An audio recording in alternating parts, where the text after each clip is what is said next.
Hey everyone, what's up? It's Sunday night and it's roughly 9 o'clock, which means it must be time to wind down your weekend with Bat City Comic Professionals. As always, I'm your host, Shannon, aka Small Press Shann, here to talk to you about this week's indie titles that came out and the ones that we really love that you got to pick up.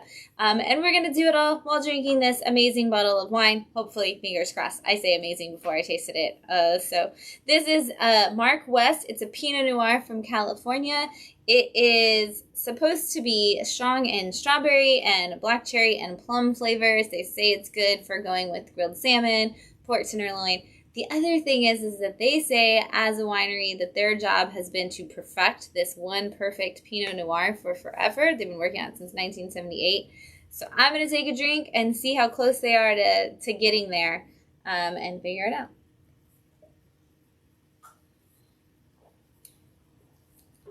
I definitely taste the black cherry and the plum. I don't know if I taste the strawberry, but I definitely taste black cherry and plum. A little spicy. A little spicy, which I prefer. Yeah. I mean, you're doing a good job. If you're trying to get to the point where you perfect your Pinot Noir, you're doing pretty good. I can't wait to see even longer if this is from 1978 till now where you're at, because this is already tasting pretty good. And they grow their grapes specifically to do this. They're going for those aromatic smells and flavors, which I opened it up and I was like, I can smell this wine from way out there. So this is delicious. I am going to share that we are talking about comics with the internet really fast. Comics time. And then we are going to jump right in. There's a lot going on. This weekend we had superhero story time here at the shop. It was really great. We had a bunch of kids who showed up for that, but we also had a lot of families who came to make collage art in the classroom this weekend, which is really great. People have been asking how long that's running for. The collage art is on the table until we're out of supplies.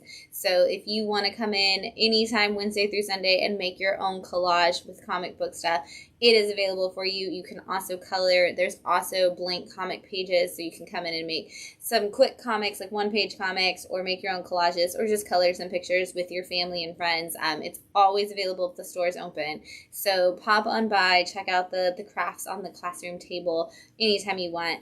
And then, what happened this week? I'm like, I feel like so many things happened this week, and yet I can't remember. It was a crazy busy week. It's been a great month of January in general.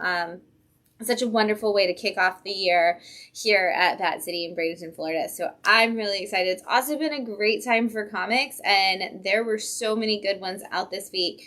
It's one of those weeks where I was like, I almost didn't pick picks of the week. I was like, let's just talk about all of them like they were amazing, because they all were. So I'm going to move this bottle of Mark West over. We're going to talk about that a lot more throughout the night, I'm sure. I'm going to slide this onto here.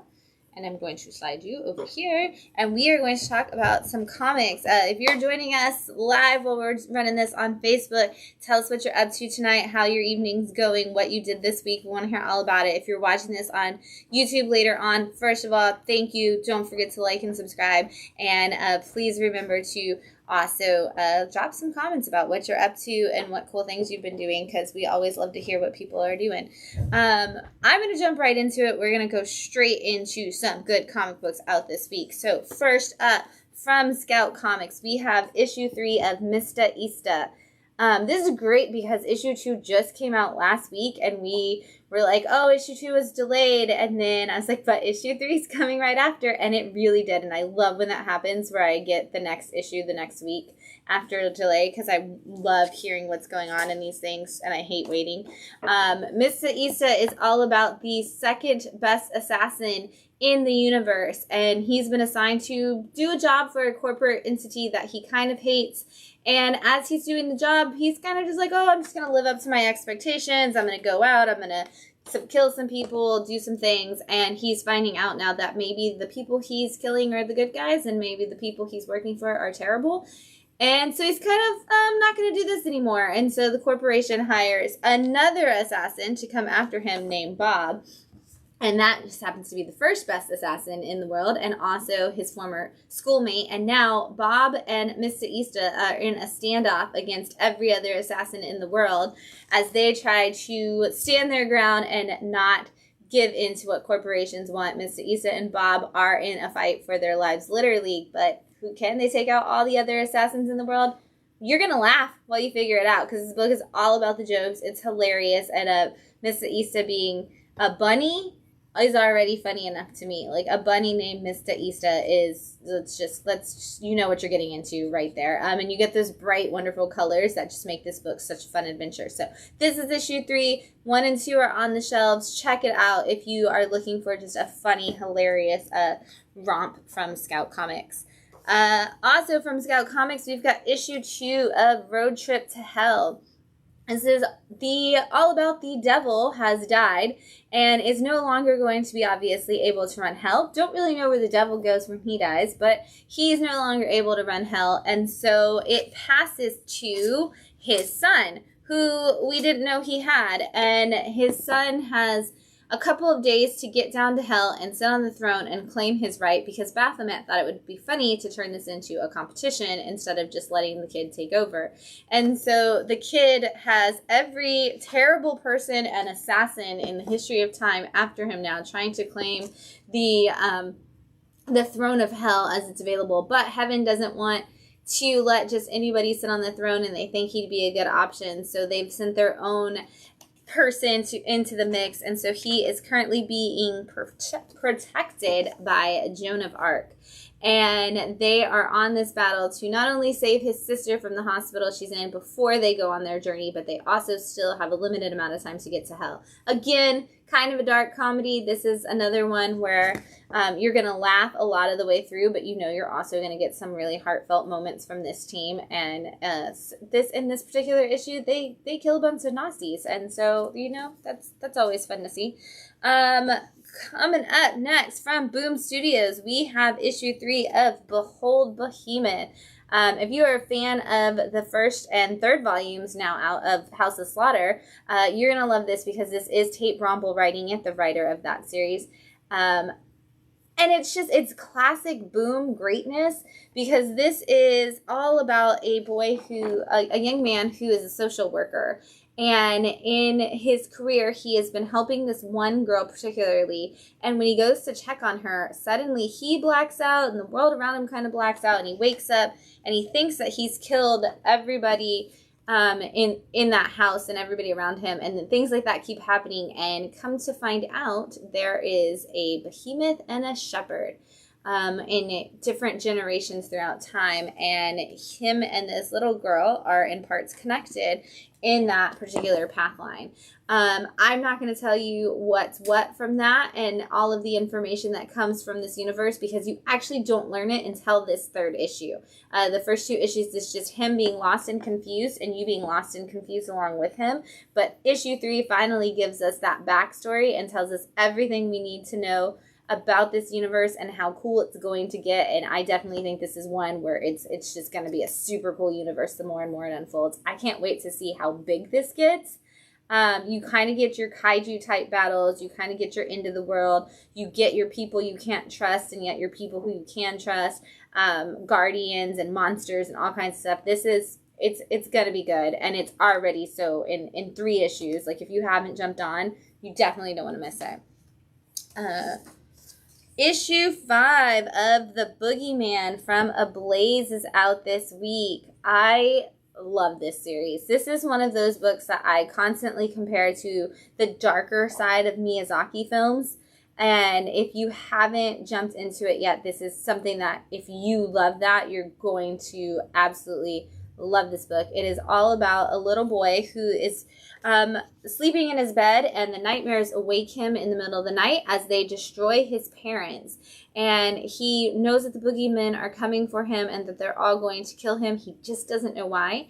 And the most ancient of boogeymen, Father Death, comes and saves him before it's too late. And in issue 1, we see that adventure with Father Death and his dog and the young boy begin. We still honestly don't know why these boogeymen and nightmares are all after this little boy, but we do know that there has been an ancient war between the boogeymen and the nightmares and the different creatures of that underworld.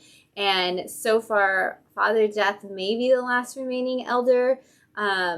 And where this is going to go, I have no idea, but it is going to be a journey that I don't want to miss a single minute of. It's so cool to see these different pieces of the puzzle roll out and to see these characters, like this young boy kind of having these heartfelt moments with his boogeyman, and yet having this ancient entity of darkness kind of soften as he spends this time with this kid, and him talking about how he changed and how that might not be able to be the evil entity he needs to be to protect this boy in the war that's coming. Oh, it's so good. It's seriously, if you like the darker elements of a Miyazaki, the artwork and the story itself are all going to fit exactly into that. So you definitely want to check this out.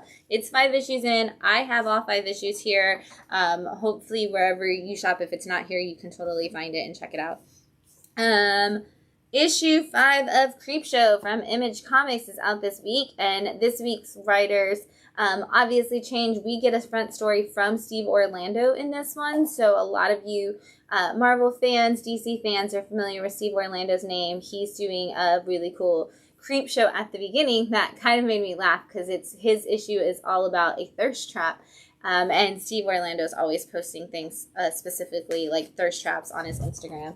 And it's kind of an evil Dorian Gray situation where a young boy gets a cell phone that can help him look incredible as long as he's taking selfies. And it can feed off of the energy of both himself and the people that he interacts with in his selfies. And he ends up losing his phone and quickly aging into the dark creature that he would become, and kind of fading away as fast as possible. It's such a crazy story. I love it, and I love the fact that no matter what you do, that kind of just haunts you and follows you.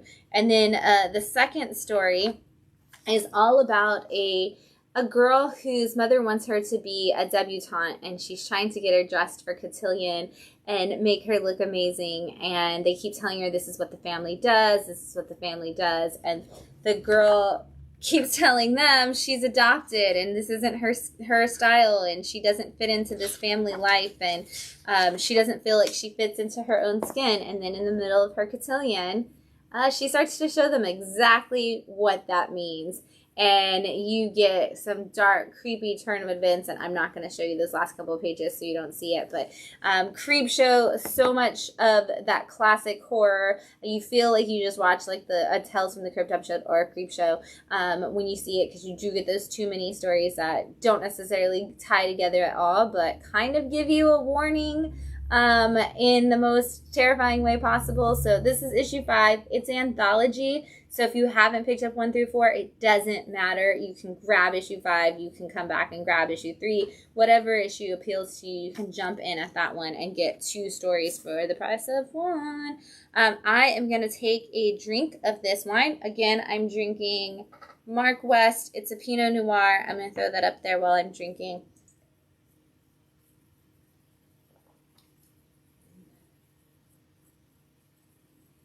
Man, that's delicious.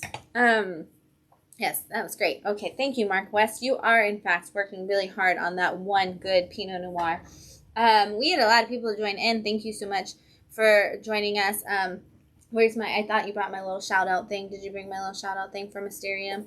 No, it's okay. I see that they said that they're streaming the show live at Mysterium Escape Rooms tonight. Thank you, Nicholas, once again for doing that. And if you are in the Bradenton, Sarasota area, make sure you go check out Mysterium Escape Rooms. We've got the wonderful flyers here in the store to kind of give you an idea what you're getting into. If you take your Bat City receipt to Mysterium Escape Rooms Monday through Thursday, you get 20% off your escape room experience. And if you go to Mysterium and you bring your receipt back to Bat City, you get 10% off of your purchase, excluding CGC and Sideshow, any day of the week. So go check it out. They have a cool bar that you can hang out in, even if you don't want to do an escape room. Like, you're not required to the escape room to hang out at the bar. So whichever way you want to play the game, it's there. Go check it out. And thank you again, Nick, for streaming our show in your facilities. I'm going to put this over here so I still have it. All right, we're going to jump back in from Madcave. We have issue 2 of Dahlia in the Dark. And this is the beautiful Chris Sheehan variant. Every issue of Dahlia in the Dark has a Chris Sheehan variant, and we love Chris. They are a big part of our Bat fam, and we're so happy to have them, and this cover is just super cool. This is issue 1 had so much information in it. It starts out telling us about a man who was working as, a handler or a deliverer or a fighter or all kinds of different things for mob families. He's kind of gotten out of the game, and now he's being drugged back into it. And on this, he is going on a mission with kind of the new enforcer. And there's a lot of double crossing that we see in the very beginning of issue 1 before we even know what's going on. But this world isn't just regular people. This is a supernatural world that you didn't see coming.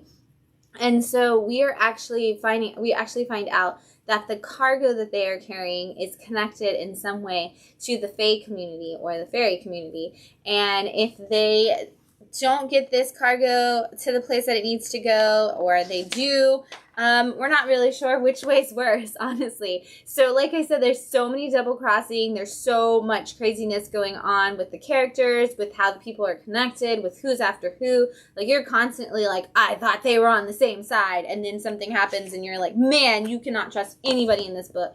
Which I love. I love the fact that every time you start to like a character, they're the next person to double cross you. Really well written in that sense. This book has a lot of good twists and turns, mixed in with a lot of good action. So if you like those movies where, like Transporter and stuff, but you were like, I'd really like it if it had a mythical element or a little bit more like twists and turns to the story, this is going to be something specifically for people like that. This is really good. And it's kind of like if you took Potions and Speed Republic, the 2 big Madcave books from last year, and blended them into one book, you'd get this one. So Dahlia After Dark, Dahlia in the Dark, if you are looking for just a fun book that is going to be all kinds of heavy, and I'm sure there's going to be something twisty with emotions at the end that I can't wait for. From Boom Studios, we have issue 4 of Damn Them All. This is, easiest way to describe this is a John Constantine Hellblazer book with a female lead. This is all about a woman whose uncle was essentially Constantine. He was a demonologist and a sorcerer type person or a person who worked with sorcerers, I should say, who kind of knows a little bit of magic, mostly just to control demons and keep them out of our realm and keep them from hurting people. And at the beginning of all through issue 1, I guess I should say, we are at the funeral for the uncle, and we figure out that something may have been shady about his death, and we're not really sure what it is, but at the same time, somebody in the world has unleashed thousands of demons all over the world, and the only person who can put them back is the niece, who kind of just wants out of the business. So now she is going around trying to solve that mystery while she's tag teaming with somebody who is an ex of her uncle who is adamant that they solve the mystery of what happened to her uncle. You get 2 really great female characters. One who, like I said, just comes off exactly like Constantine. Very crass, very angry, very much, I'm just here to do my job and smoke cigarettes and drink alcohol and please leave me alone. And then you get a woman who's like, no, we need to do the right thing. And you pair them together and it comes out with such a great duo. And there's so much depth to this already. There's little pages in the middle, kind of like the way Watchmen has the articles at the end of each issue, but this has them interspersed, almost Hickman-esque style for you Marvel readers who... where you get these info dumps of information about these demons that they're working with. And a lot of it does go back to real demon lore, and a lot of it is kind of stuff that they blend for their particular story. But you're getting a lot in every single issue of Damn Them All. I think when we get to the end, we're going to be like, whoa, I need to go back and reread that whole book and put it all together again, because it is like a Hellblazer where you're like, wow, that was just a really cool story, but now I want to go back and like live in that world a little bit longer. So check it out. 4 issues in, still time to jump in before there's a trade. From Source Point, we've got issue 3 of volume 3 of Good Boy. And I love this cover. It's so cool. Very Sin City-esque. But this is John Wick if you reversed it. This is a dog who is anthropomorphic, and he is partnered with an assassin, and the assassin is killed at the beginning of issue 1 and of volume 1, and this whole series has been kind of him getting his revenge. Volume 1 is really the revenge story, and volume 2 is kind of him trying to get out of the business completely and retire, and volume 3 has been them dragging him back in and attacking his family and going after all the people he loves, kind of almost Fast and the Furious-esque, where he's like, it's the family. Like, you hear the word family so many times in this book, but he's back in it, and he is determined to take down anybody who is coming after them. And so you've got some anthropomorphic dogs fighting some humans, and some major shootouts. But if you were a fan of stray dogs and things like that, and you were like, I need more dog books in my life, or if you kind of were sad that some of the books that had the word dog in them, like Dogs of London and stuff, if you wish Dogs of London from Aftershock would have actually starred dogs, this is that book. This is your mobster, assassin, all of that rolled into one with actual anthropomorphic dogs fighting humans. So we're on issue 3 of volume 3. Trades of volumes 1 and 2 do exist, so if you're looking to jump in, you can go back and get those and get started. I'm taking another drink because this is delicious. Up next, a book that I struggle to show you anything of the inside for, which is such a shame, but this is Lovesick, issue 4 from Image Comics. And this is done by, I believe it's the same exact person who did Bolero. Yes, Luna. This is the team that did, or the person who did Bolero, working on this themselves again. I don't think I can show you much of this issue. I don't really know if I can ever show you anything of Lovesick, but this is a woman who runs a red room, and she kind of just goes after the incels who attack her for being a female on the internet. And she works to make sure that a group of cannibals can be fed, and she works to make sure that terrible people are the ones that are selected. And in this one, we actually get her backstory. The whole time we've kind of seen her, I don't want to do this anymore. I don't want to be this person. I think it's kind of time for me to get killed and me to end my life because I'm not a good person. And in this one, we kind of see how that all started for her and how she ended up in this place, and whether or not she'll ever actually get what she wants from the world and how she's going to get that. It's got cool art. I will show you Bolero if you want to see what the interior art style looks like. But I can't show you much of this because it is graphic. So if you are squeamish, or if you are a child, please do not buy Lovesick. It's not for you. But if you are an adult who is into red rooms or anything like that, and kind of wish you had a little bit more of a story of the people doing it and how they feel about what they do, this is going to give you that. From Aftershock, speaking of anthropomorphic dogs, we have issue 3 of Samurai Doggy. This is another one that's been on the big delay because of everything going on with Aftershock. So issues 1 and 2 came out this summer and early fall, and now we've kind of had like a 5-month break in between issue 2 and issue 3. So to wrap you, or catch you up on what's going on in Samurai Doggy, a young pup watches his family get slaughtered, and now he is on a revenge quest. And we are at issue 3, which is kind of the big action of him in a battle with some street gangs as he's trying to get some information. And you get these big double page spread action scenes of him fighting things, because, why not? Why not have big action scenes of a dog fighting people as a ninja? So he is trying to protect a young boy, particularly who thinks he knows what's happened to his family. As the story has progressed, he's learned that his other siblings may not actually be dead. They may have been put into different places. And so he's trying to get that information in hopes of maybe saving his family from what's going on.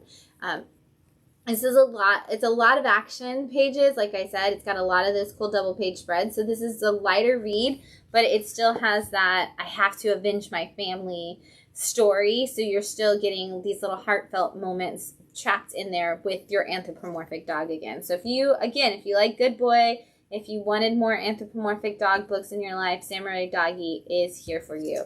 And this is issue 3. You might have to hunt down issue 1 and 2, talk to your shop. It may have been pushed back into some of their back bins by now because, like I said, it's been 4 or 5 months since issue 2 came out. But if you can track it down, you can get that whole story.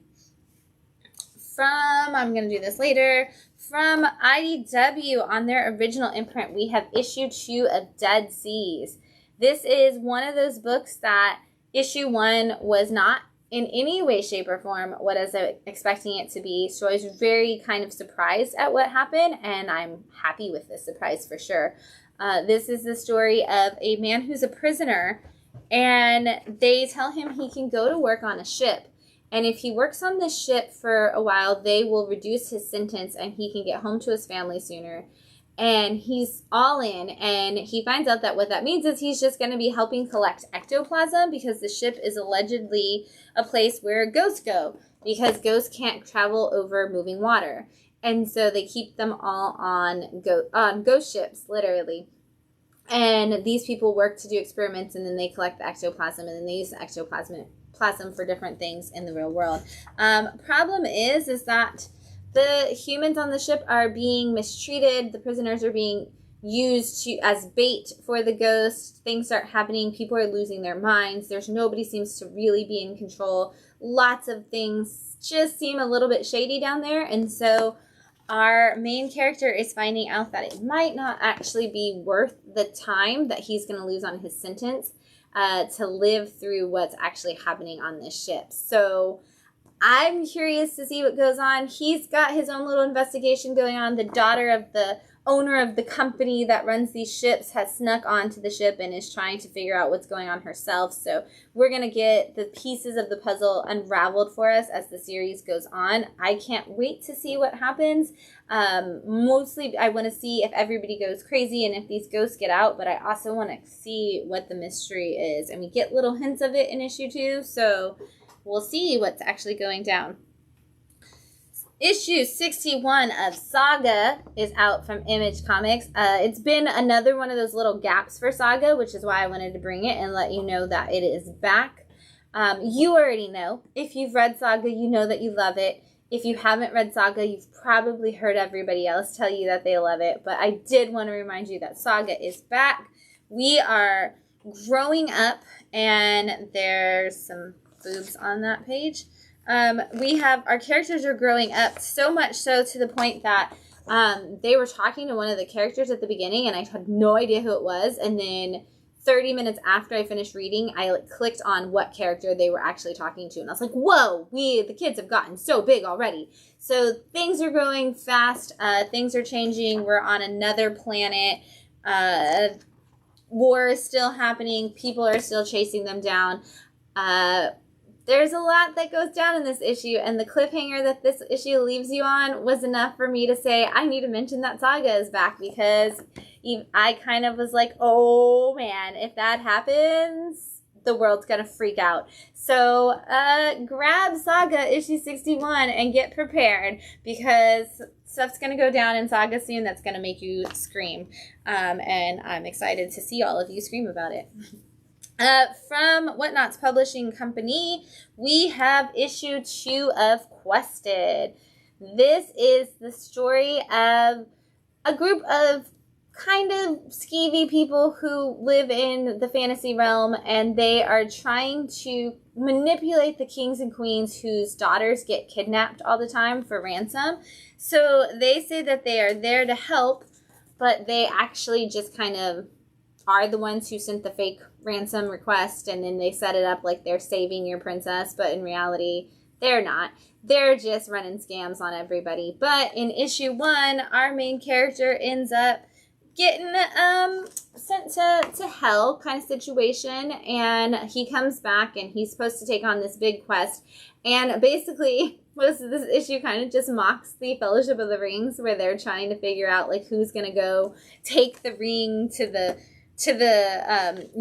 pits of doom and Mordor, and they kind of talk everybody else out of going so that they can get the reward for doing it. And then it's actually like the easiest possible thing ever. It's hilarious, honestly. If you are a fan of fantasy and you're not afraid of laughing at the things that you're interested in, you will enjoy this. If you don't like people making fun of the thing that you're interested in, do not read this book if you're a Lord of the Rings fan, because it is making fun of those kinds of things in the same way that issue 1 kind of made fun of the princess in another castle. It's kind of just taking some of those big tropes and making jokes out of them in a really great, like, satirical way, parody way, not necessarily like, you're stupid if you like this. It has very I Hate Fairyland style art, so, and kind of the same level of humor. They even also make up fake bad words in the same way that I Hate Fairyland does. So if you're a fan of I Hate Fairyland, I think this is a great book for you to try out. Try Quested if you've been reading I Hate Fairyland, or if you're like, I Hate Fairyland's too far in, but I've always wanted to read it. This is another option that has a similar style. So check it out. Issue 2 is where we're at now, so there's plenty of room to jump in. I'm going to take another drink.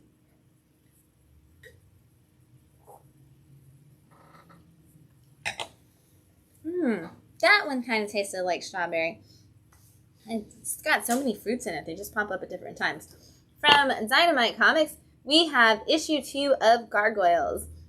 This is directly related to your Gargoyles cartoon from the 90s. So if you were a fan of Gargoyles, it kind of picks up where it left off. There's a lot of stuff from the later seasons of the show. So if you didn't watch the later seasons of the show, you might be confused. I guess it's the later season. I think there's only 2. But it does actually give you... Issue 1 does give you a little bit of the backstory. It's got a whole long, like, previously on Gargoyles kind of situation. But we have all of our favorite characters back again from the show, except for Demona, and they kind of tell you a recap of what happened with that. If you don't remember, I'm not going to spoil it for you. Go back and watch the show and then read issue 1. But we're living in New York. If you don't know the Gargoyles, they were from the time when gargoyles were on castles, and they all end up getting transported to modern day New York City, and they all take names of this different Bronx of New York's, and they are the different boroughs of New York's, and they are all kind of working together to save New York City and the people in there, only by night, because as gargoyles they must return to their home and become stone again every day. So fun story. I've heard, and I haven't checked it, I'm sorry, I said I was going to check it before the next issue came out, but I've heard that this is actually the writing team from the show working on this, which is super cool. Definitely feels like just continuing that world. So if you were a fan of Gargoyles, the TV show in the 90s, you should definitely be picking up this book, and a lot of you are. From Image Comics, we have issue 4 of Hitomi. This is the story of a young girl whose family is murdered, and she decides that she is going to take that avenging role and go after all the people who murdered her family, which I love that we very rarely see a young girl who wants to be the one to do that. And of course, nobody wants to train her. Nobody wants to work with her because she is a girl, and this is feudal Japan, and it's not typical to train a woman to become a samurai. And she's so vicious and ruthless that they also can't control her well enough to actually train her on anything. And she does find one man to train her.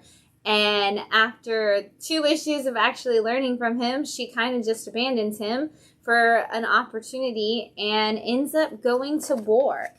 And she gets a name for herself within the community as like this evil like killer who will take out anybody in the war, and everybody starts to kind of talk about her, and her former trainer decides maybe he needs to go back and protect his little protege. It's one of those books again where it's mostly like the action is happening and the story is happening, and you think, oh, it's kind of just driven by this action, and then those little moments happen and you're like, oh my gosh, look at how much they care about each other. Oh my gosh, look at this lesson that was embedded in this. So it does have that, and you saw it has a lot of really cool panel work and some cool art. So if you are looking for that classic story of I will avenge my family, and you want to see this from different angles, this is a really cool one to show you some of that. And if you haven't jumped in yet, it's on issue 4. Again, not too far in. You can probably jump in now and still have a chance to collect all the issues. From Black Caravan and Scout Comics, we have issue 4 of Phantasmagoria. This is one that every time it comes out, I'm like, I could have just put this in the picks of the week because of the art alone.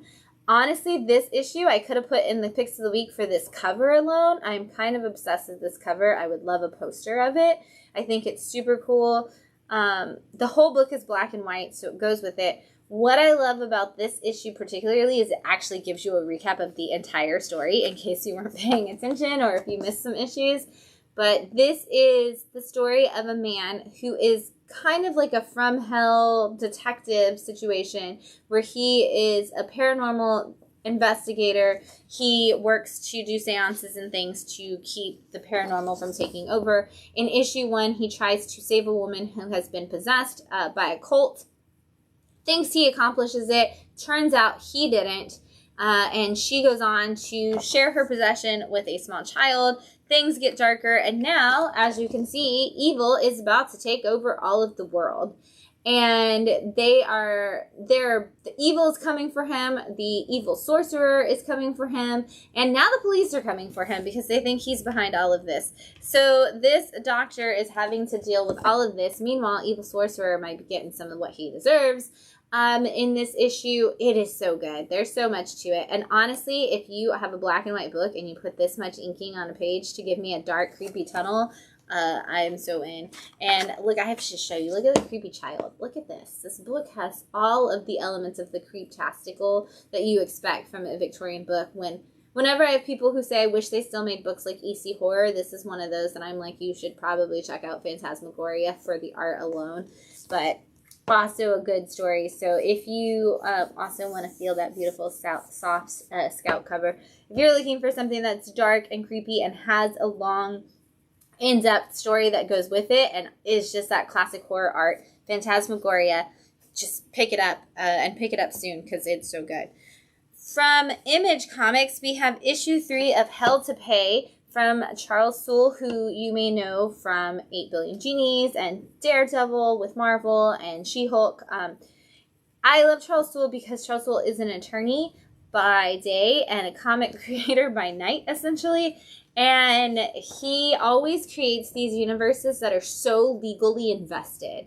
And this is kind of the way they're making the Bone Orchard mythos for Jeff Lemire and Andrea Sorrentino. This is Charles Soule's big multiverse of things that are happening. And in this particular story, we have a couple who is indebted to the Shrouded College. And the Shrouded College is kind of an analogy for the student loan burden in this world because these people go in and they get help from the Shrouded College, and then the Shrouded College gives them a task that they have to do, and then they always say, well, yeah, you completed your task, but that was kind of the initial payment, and now you have all of these additional things that you have to complete that we may not have told you about. And in this story, this couple has the charge of trying to find all of the coins that are connected to demons in our world. A bunch of demon coins have been put across the world. Now people can call forth demons, and they have collected all of them only to find out that there was more than anybody ever thought there were. And as they are on this mission to solve this, they end up getting stuck by the college to find all of the rest of them with no idea how many that is. And now they realize that they are also pregnant. And if they continue with the college will take their child away from them. They will lose themselves as a couple. They will never be out of debt to the college. And so they are looking for some help to solve this mystery. And issue 3 finds them trying to find that help and getting not really in the direction that they want to go in. This was definitely your cliffhanger issue 3. Oh my god, what could possibly happen next? Everything is terrible at the end of issue 3 in this, and you definitely are like, I gotta get an issue 4 immediately so I find out if anybody in the story survives, or at least survives well, or if anything good could possibly come of this, because so far there seems to be no way out. This is just the start of the Shrouded College universe for Charles Soule. I cannot wait to see the other stories he's going to bring into this, because this has been such a cool universe already. And who knows where this particular story is going to go, and if that still doesn't feel like it's got any hope, I don't know that this universe is going to have any in it at all, and I'm kind of in to see where that happens. From Aftershock Comics, we have issue 3 of The Vineyard. This is another one that came out this summer. It's coming out August time period and then got put on that delay. So happy to finally have an issue 3. If you didn't read issues 1 and 2, this is the story of a family that owns a vineyard. And I should double check this. Okay. And in the way they have the best grapes and the best wine is they actually sacrifice people to Dionysus. Who is, the Greek god of wine and partying and things of that nature. And so they are constantly sacrificing people. They have to do 5 sacrifices a year, I think it is, within a certain time frame for the grapes to stay fertile. And in this particular issue, we are nearing the last sacrifice.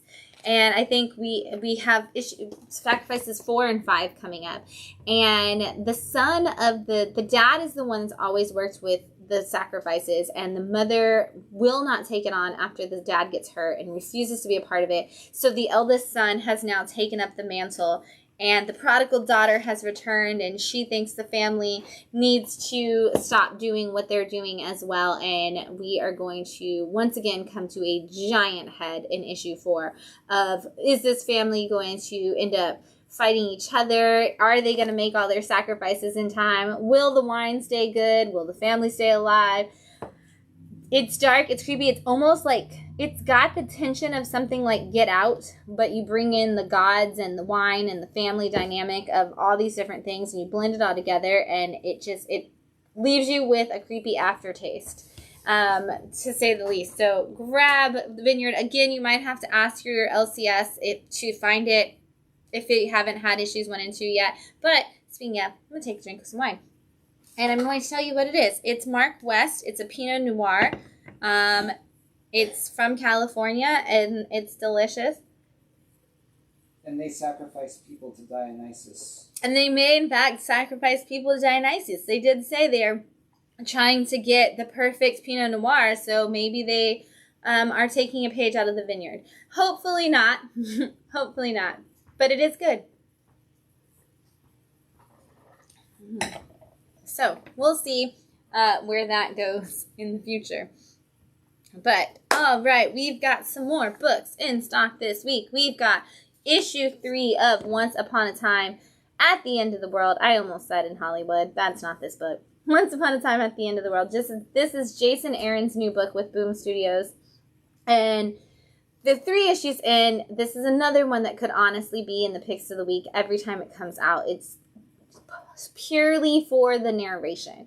The narration of this story, I hope we find out eventually who the narrator is because it's so fantastic. But this is the story of 2 of the most unlikely heroes for us during this time. One is a girl who's been trained as a scout of some sort to survive this apocalypse, and she kind of seems to be the chosen one, if that could be such a thing. And she ends up meeting a young boy who is the opposite. While he's a great inventor and he knows everything, and has the world's most optimistic attitude, he has no idea what it's like in this apocalyptic world. And the 2 of them have been on this journey together, and they're kind of starting to learn a lot about each other. He's learning a lot about the world from her in the sense of survival, and she's learning a lot about the world from him in the sense of living, because surviving isn't enough if you don't actually take the time to live.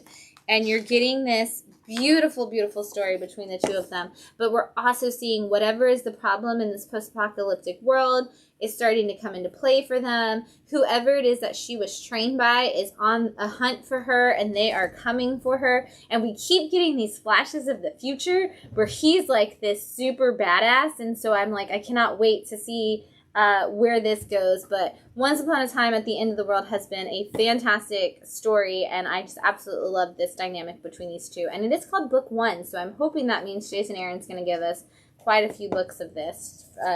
But issue 3, time to jump in. Get on it. You're not going to want to miss it.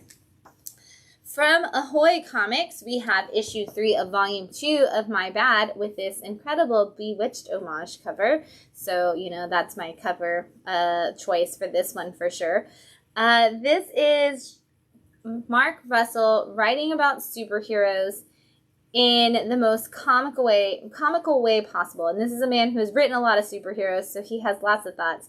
But this is the universe of the Chandelier, who is our Batman-style character. And in Volume 1, the Chandelier decides that it's time for him to retire. And he is now supposed to be retired, but comes out of retirement because a pizza delivery boy has started killing anybody with names that sound like superheroes. So the superheroes are all meeting up and trying to actually save the day. And there's a lot of pizza delivery boys getting hurt in this book. And there's a lot of crime not getting solved. And it's absolutely hilarious as they try to figure out how to do things.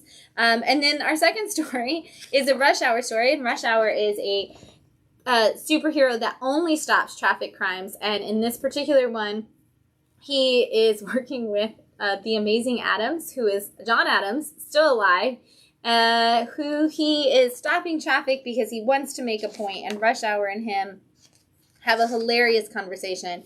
And then the last story in it continues the story of our Emperor King, who's our ultimate bad guy, who is trying to be a good guy because he wants to date good Karen, who is a superhero, and he is trying to figure out how he can win her over.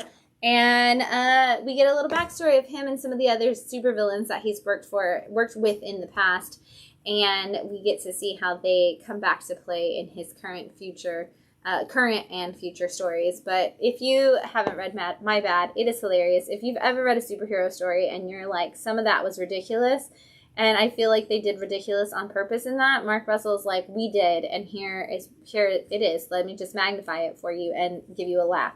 Volume 1 is available in trade paperback already. You can grab issues 1 through 3 of My Bad Volume 2 now. From Image Comics, we have issue 3 of Plush. This is a week of threes. Everything seems to be on its third issue right now. Plush is the story of some cannibalistic furries. It follows a man whose fiance kind of hates him. He doesn't really want to marry her. He doesn't really feel like he measures up. She doesn't really feel like he measures up. Things are going terrible. She's cheating on him with a guy who works for her father. He decides he needs to get out of the house, and his best friend takes him to a furry convention. And while at this furry convention, he discovers a group of furries who are eating people.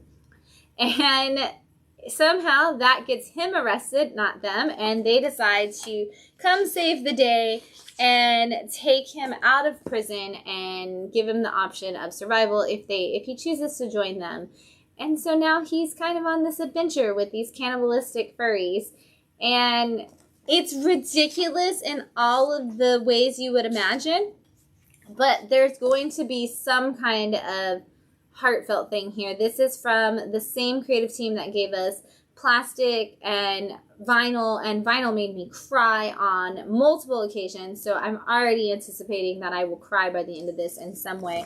But if you want a weird, creepy story, this is definitely one. This is a different take on all of the weird, creepy stories that you get right now, because you have no idea what any character in this book is going to do at any moment. They never make the choice that you think a character is going to make.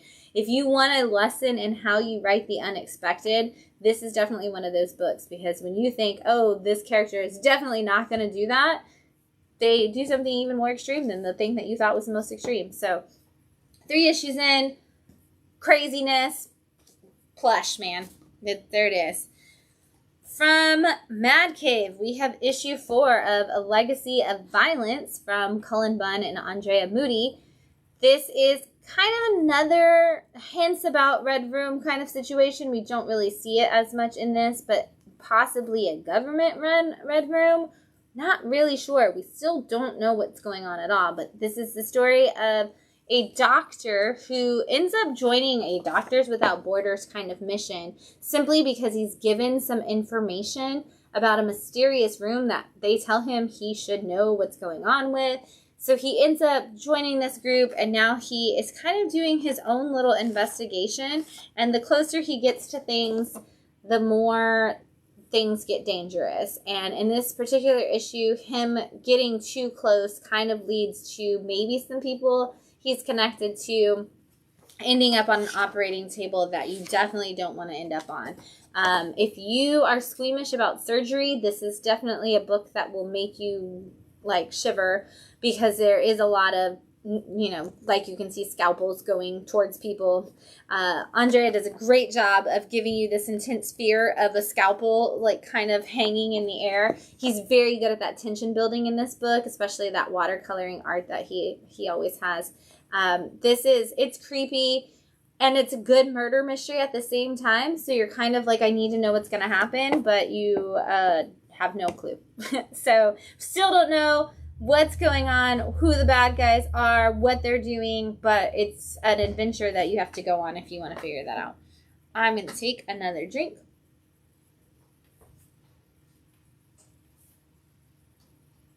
And put that right there in case you want some.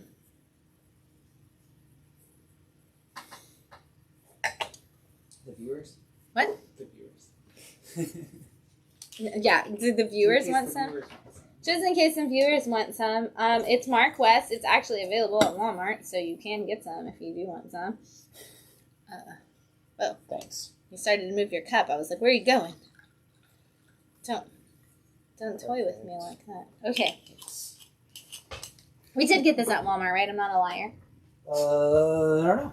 I think so. I think it was the other day. I don't know. So. I'm pretty sure it's there. You can check. Figure it out. It's not a wine selling show. I don't know where the wine came from. I just drink it. From IDW, we have issue 4 of TMNT Saturday Morning Adventures. For all of you Ninja Turtle fans, this was a great week to be a Turtles fan. You got some good stories. We're going to talk about another one in a minute. But this is your Saturday morning cartoon experience. Were they ever actually a Saturday morning cartoon? Was it actually Saturday morning? I thought it was like after school. I thought it was an after school show. But this is the classic cartoon Ninja Turtles having classic cartoon capers. This is all about, this episode specifically is Splinter, this issue is Splinter gets an infection of mousers. Huh? Mousers. Yes, I was like, I got it right. I knew. From Baxter Stockman, and he is getting really, really sick, and so Michelangelo makes the joke that the only way that they can stop it is to shrink down and go inside of his body and fight it themselves, and then, of course, Donatello eventually confirms that, in fact, the only way they can stop it is to shrink down inside, go inside Master Splinter's body and fight it themselves. So the Ninja Turtles have to go on an adventure, Magic School Bus style, into Master Splinter's body and fight it. And April is, of course, stuck there watching to make sure Splinter is okay. And all of the ridiculous hijinks that you expect from a Turtles cartoon happen. I love Raph constantly saying, like, could this get any easier? And every time he, like, could this be easy? Could something anywhere someday be easy? And the more he says that, the harder, of course, things get. And the adorable ending at Matt, I was like, that ended exactly how I thought a Ninja Turtles cartoon would end, and Matt made the little music from the end of the show, like, for me as I read it, and I was like, that was perfect. So if you want to relive the fun of watching Ninja Turtles, these Saturday morning adventures, again, anthology, they're like watching episodes of the show. They don't really connect. They do make little references like, oh, this is like that time when we had to do this. And it almost sounds like it was like 2 seasons ago, but it was really like the last issue. So they do make references to them, but you don't actually have to know anything about it at all. You can pick up whichever one you want. This one was one of the ones that feels more like the show to me. I know issue 2, I think, is the one we've decided feels the most like the show so far, but this was, like, to me, the second most show-like of the 4 issues out so far. But, yeah, Ninja Turtles fans, classic cartoon, live it, have that moment. Oh, thank you. My friend Holly says you can get Mark West at Walmart. Thank you. From Aftershock, you can get issue 2 of Last Line. This is another one that had a major delay, except we only got issue 1, and then issue 2 came out. And so I was like, I have no idea what the heck happened in issue 1. So I read issues 1 and 2 today. Highly recommend that you read them together, because the cliffhanger at the end of issue 1 was way too long of a cliffhanger for me with everything that happened, because it was crazy. But this is the story of a woman who is a train driver, the underground train in London. And when she's driving the train one day, a man is pushed onto the tracks and nobody believes her that he was pushed. They all think he just jumped. And she ends up getting involved in an investigation that leads her with all of these aliens and the different things that are happening. Like, there's different alien races in a battle. There is an organization founded by the government to help solve alien mysteries in England. So if you're a fan of Torchwood, you need to read this comic. Your main character even looks like Jack Harkness. So for you Doctor Who fans who love the spinoff Torchwood, this is just an episode of Torchwood for you, and in a great way. I mean that in all of the best way, because I love Torchwood and I love Doctor Who, and so having this book felt like I was getting to watch Torchwood all over again, with the same thing of like, oh my god, like, how are these people connected? Where did these aliens come from? What do you mean? Like, there's trains that take me to different planets. Like, this, everything in here, I was like, this is like watching a season of Torchwood, and I'm so excited that it exists. And I kind of want to find out if I could, when this book is done, send the whole thing to John Barrowman and have him just read it. And just actually turn it into my own personal episode of Torchwood. I don't know John Barrowman, but if you're watching this and you're bored, you should read Last Line on the internet for people, because they would love it. But fantastic job. Again, Doctor Who, Torchwood fans, pick this one up because it has all of that feelings. Or if you've never seen either of those, Men in Black is kind of another way to think of it, but with less comedy and more like we're actually solving a mystery and we're doing it as a family and with the government agency and all of that. So, Last Line, issue 1 and 2. Again, this is one that you're probably going to have to ask, like, do you have issue 1 for your LCS? I have it right actually behind issue 2 right now. So if you didn't get it, now's the time, because it's back and you can kind of jump in as if it never started. From Image, we have Voyages, issue 3. This, to me, is your new Saga-style story for those of you who are big fans of Saga. I think, personally, that the art looks a lot like Fiona Staples' art.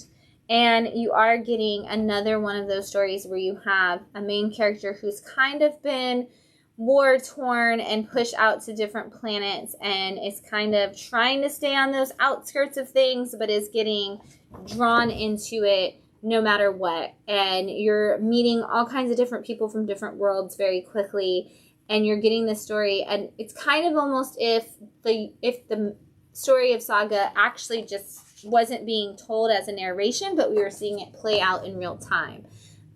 We're getting kind of the adventure side of it instead of this is kind of what happened and this is what I thought about it. This is kind of just the adventure of the young person in that story, and very heavy on the sci-fi and the blends of fantasy into it. So if you dug that with Saga, this is your next book to add to your pull list and check it out, because it's very similar feeling with both like the heartfelt side and the adventure side. So grab this. It's only on issue 3. Grab it if you are looking for another sci-fi adventure in that category. That goes over there.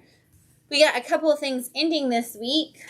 It's issue 4 of Behemoth from Scout Comics. Could not be the ending. I'm calling it the ending because it kind of is, but it's a beautiful open ending, and if you know me, you know that's actually my favorite kind of ending. So I'm hoping that maybe someday we could get some more of this story, but for now I think this is probably the end. This is a story, oh my god, I'm just going to show you this first page because that's crazy.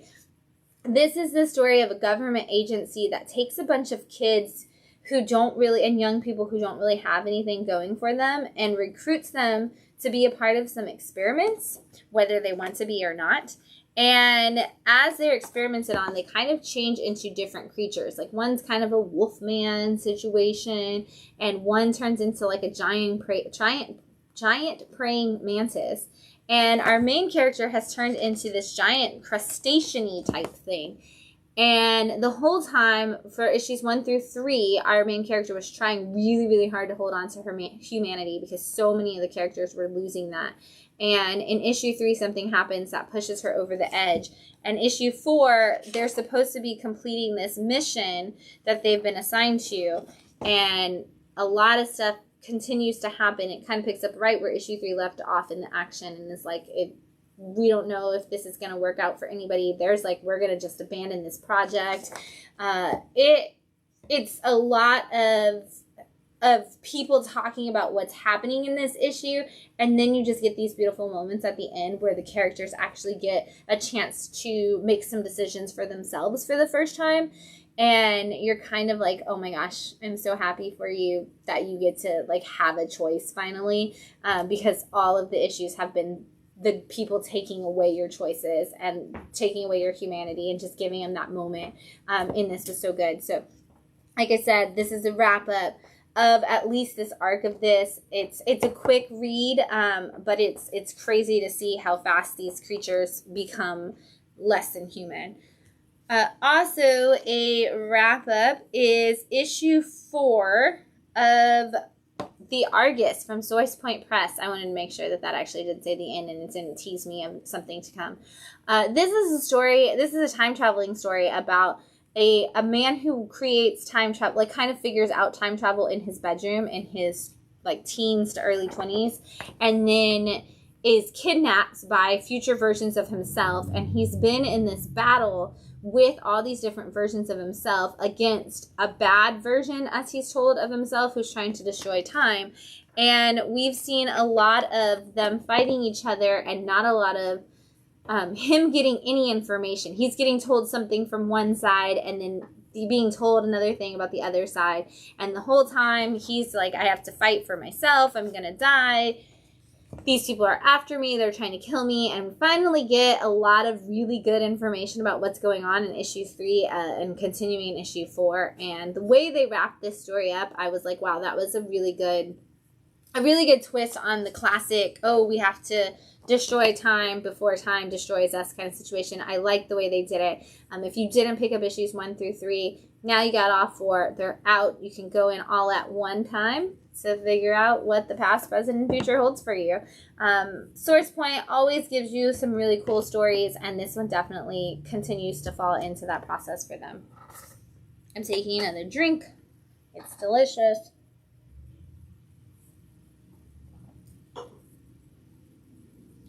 Ram brought up that IDW also did the Saturday morning adventures for G.I. Joe. I want to throw that out there. If you are a fan of the TMNT adventures and you also like G.I. Joe, they did have the Saturday morning adventures for that too. So if you wanted to bring back your cartoon love for G.I. Joe, those exist as well.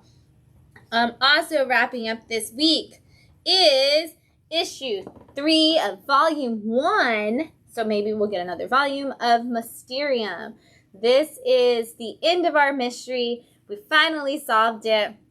And I'm so excited that we did. So if you know me, I am not a board game player. People ask me what my favorite board game is, and I say it's the game of life. And then they laugh and tell me that doesn't count as a board game. And I strongly disagree because you play it on a board. So pretty sure that qualifies as a board game. But I have been reading this Mysterium. It had the 2 previous books, and I fell in love with solving the mystery, and this is definitely the way I'd love to do it, is through the story and comics. And this is 4 different people with mystic powers who have come together to solve the mystery of the murder of a gentleman that was murdered at a party. And they are all using their different kind of magics to figure it out. So it's kind of like Clue, but they all have mystical powers to try to put their clues together. And every issue has left off on a cliffhanger where each person had a different answer. And in this one, we kind of learn how each of those different answers go together. I fell in love with figuring out this mystery. I was reading this issue the other day when I was closing the store.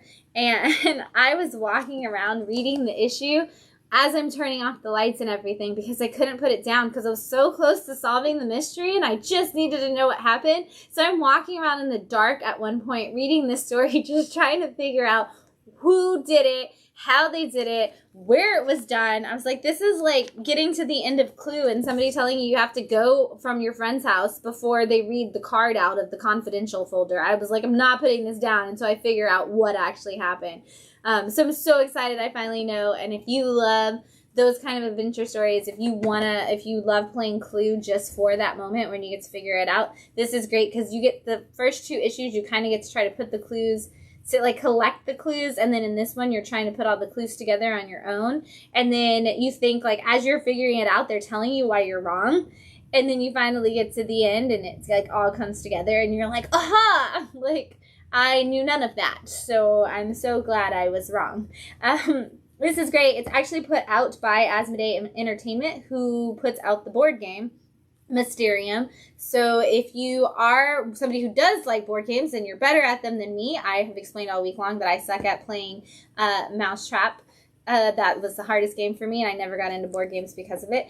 Then if you love board games, you should grab this, and you can grab it when you go to Mysterium Escape Rooms. You can talk to him about this comic because I know Nick bought it, so if you talk to him about it, it'll make him have to read it. But this is Mysterium Escape Room is over in Sarasota, downtown, right across the street from the movie theater. They've got 4 escape room games that you can try out when you're there. You can hang out in the bar and you can talk to them all about the Mysterium comic or the board game. Buy the board game. You can buy the board game while you're there. Yeah, Phil says Candyland all day. Heck yeah, my dude. I love Candyland. That game's so much fun. I've always wanted to make the, I did a photo shoot with that when I was working with my friend Ashley, who's a photographer. I did the set design for a Candyland photo shoot, which was super, super cool. But I've always wanted to cosplay the ice cream princess. I think her design was super cool. Anyway, I also think that 2 people should cosplay like the like Candyland, like the Lord figures. Licorice? No, you should definitely cosplay as Lord Licorice because that is awesome. I made that costume for one of our people in our photo shoot. But no, just the regular like gingerbread things that you get as your playing pieces, and then you should just like walk around conventions and like freeze, like holding each other's hands like the. This would be funny. You make them out of foam. Yeah, it'd be awesome. We've got some new issues out this week. First up, for you Massive Verse fans from Image Comics, we have Inferno Girl Red. And this is a part of the Massive universe. This is a whole new character, whole new story. If you are reading Radiant Black, obviously you have to get this book as a part of your full universe. If you are not reading Radiant Black, lucky for you, this is another one of those that kind of stands on its own if you don't want to read the whole thing. So this is a 3-part series, and it's oversized. I'm going to show you that first. Oversized. It's $5.99. It's super thick, but again, if you're not going to read the Radiant Black world, it doesn't matter. You can kind of just read this and get your own little superhero story within that. But this is the story of a girl and her mom. And her mom got fired from her job for reporting on Inferno Girl Red, who is a superhero in their community. And nobody believes her that she was actually existed or anything happened with her. And so the young girl is on her way to go to college. It may even be just like a high school, college preparatory school, but she's on her way to go to school. And she's so excited about all the opportunities that this is going to give her and her mom by her going to this special school. And she's at her first day of school, and everything is going as well as things go on a first day of school. And then some evil person attacks the city, and they specifically target her dorm room. And somehow she's the only person who can save the day. And she gets kind of roped into a superhero style life that she doesn't want immediately. And that's kind of where we are. I don't know anything else, honestly. I don't know where this power comes from. I don't know who this power is. We don't really know anything, and we're going to figure it all out in issues 2 and 3, I'm sure. But I love the characters. I love the daughter and mother. I love the dynamic between the two of them, because the daughter's like, I just want to do good for the world and for you, Mom. And then the second she's like, I don't want to do this. The mom's like, I thought you wanted to do good for the world. And she's like, not this way. Like, I want to have my own choices to how I do that. So you get a great mother-daughter teen dynamic. And it's fantastic. If you're a Radiant Black fan, you're just going to add this to your collection, because it's going to be a part of that universe. I believe we may have even seen Inferno Girl Red previously, but you got to have it if you're a fan of the Radiant Black series. Nick says you can play Mysterium board game at the Mysterium escape rooms, so you can go play that if you want to try it out. And just write your story down as you go along, and then let me read it, because that's what I like to do. From Aftershock and Steve Orlando, who've checked out a couple times this week, we have Bulls of Beacon Hill, issue number 1. Oh, we are gonna fly through some number 1s right now. This is the story of a boy who is raised by his mother, because his father is actually like the head of the mob. He's a gangster kind of thing. He's not a very good person in any capacity. And the young boy grows up and decides that he is going to go into business and he's going to go into politics. And so it kind of picks up with him as an adult on the eve of announcing that he is going to be running for, I believe it's mayor of the city. And they keep telling him, is there anything in your past that can come back to haunt you? Is there anything bad that you shouldn't do, like we should know about? And he's like, no, absolutely not. And of course, a news story breaks that his dad is this former, or current mob king. And he's connected to that. And we get a lot of the, oh my gosh, is this what's going to go down? How is this happening? And that all comes down, there's like a very specific reason why the dad and his people are allowing that information to get out. And so it's a really interesting way to tell the story that Steve Orlando is telling. And I think it's going to come into play in a really, really cool way. But we're also we're getting a lot of character development really fast. And I'm already intrigued by this idea of I made myself. This isn't who, you can't determine who I am. This is who I want to be. I shouldn't be tied to the sins of my father's past. You're getting a lot of that very early on. I actually really like the mom who, like, already, like, there's something about her where I think she's going to come into play in a really big way. Really intrigued by every single character, and Steve Orlando is classically known for that, giving us really good story development very early on and making really good analogies. And this one definitely is one of those books that's going to have the story is going to definitely represent a different kind of story, and it all comes into play into what is happening in the story, so I don't want to ruin that for you.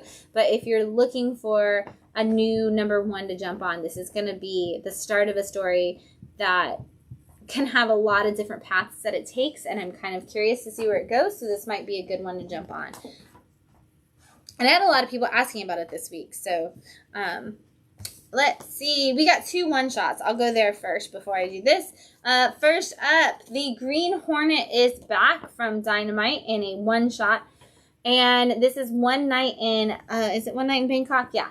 And this is the new Green Hornet and the new Kato that we got in the most recent series. So that was when Kato was a female.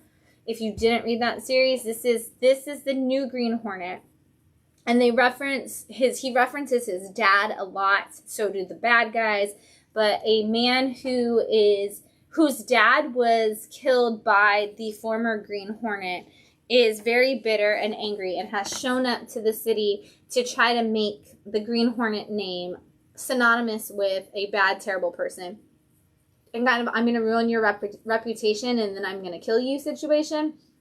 And so he's come to destroy the Green Hornet in all ways. And of course the Green Hornet is like, oh, I guess that means I have to go out and do something about this. And the current Green Hornet has always tried to just be a good person. He doesn't want that I'm kind of a villain for good. He doesn't want the vigilante or the Robin Hood mentality that his dad often had associated with him. And he realizes now that he kind of has to take that, or he's always going to have a target on his back.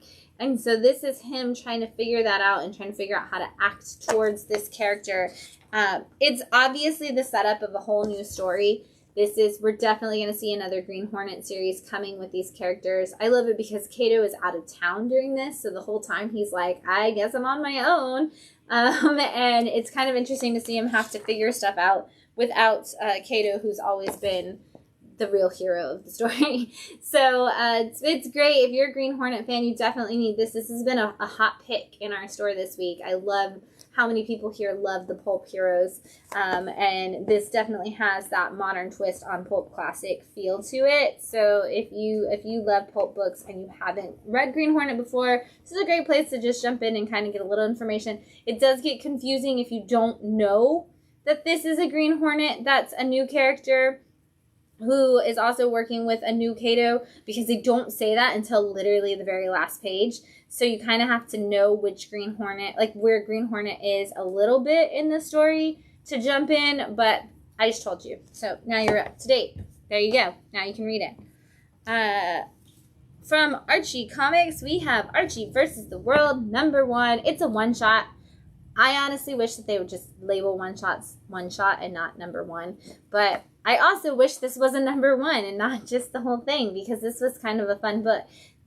We're huge Archie fans, so I'm biased when I say this, but this is a post-apocalyptic Mad Max style Archie story, and you get Jughead narrating it, and he's kind of telling us that the world is terrible, everything's bad, he's kind of just doing what he can to survive, and he's doing it with Archie, who's kind of like souped up Archie. He's got some mysterious superpowers, and Archie is going to have to battle against Reggie as per usual, and he goes to the witch to get help, and that's Sabrina. And I love this because Sabrina has become like the actual mother maiden crone all on her own. We have the 3-form Sabrina in this apocalyptic wasteland, and I'm honestly just here for the Sabrina of this issue. It was so fantastic, and she kind of gives Archie this is what your life is going to be no matter what you choose. I love this double page spread.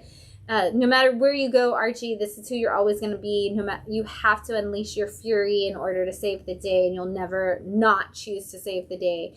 And it goes on to a gladiator-style fight between Archie and Reggie in an attempt to win their freedom, but also to impress the ruler of this area, who has kidnapped Veronica, which is Cheryl Blossom.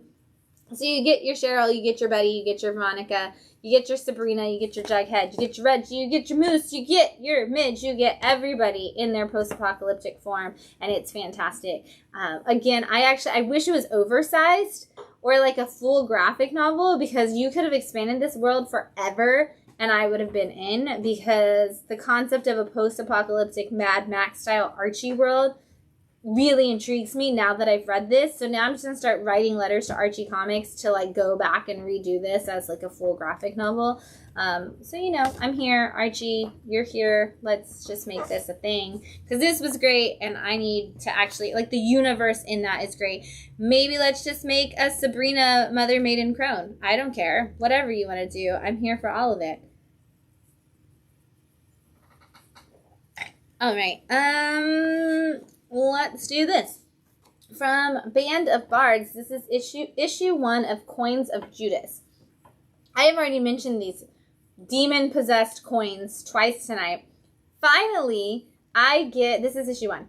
I finally get the story of where this may have come from in folklore with Coins of Judas. And these are also the story of demon-possessed coins, and like coins that can bring about demons into the world, and a secret society that is working to stop that. But you learn that those coins come from the coins that Judas was given during when he sold out Jesus. And when he tries to give those coins back, they're already cursed, and they become like connected to the demons and all of that because of the curse on them. And in this secret society story, a sister and brother and a father have all been a part of this secret society, and before the story even starts, the sister is put in prison for her work with this society because nobody actually can see the demons and they don't know what they're doing.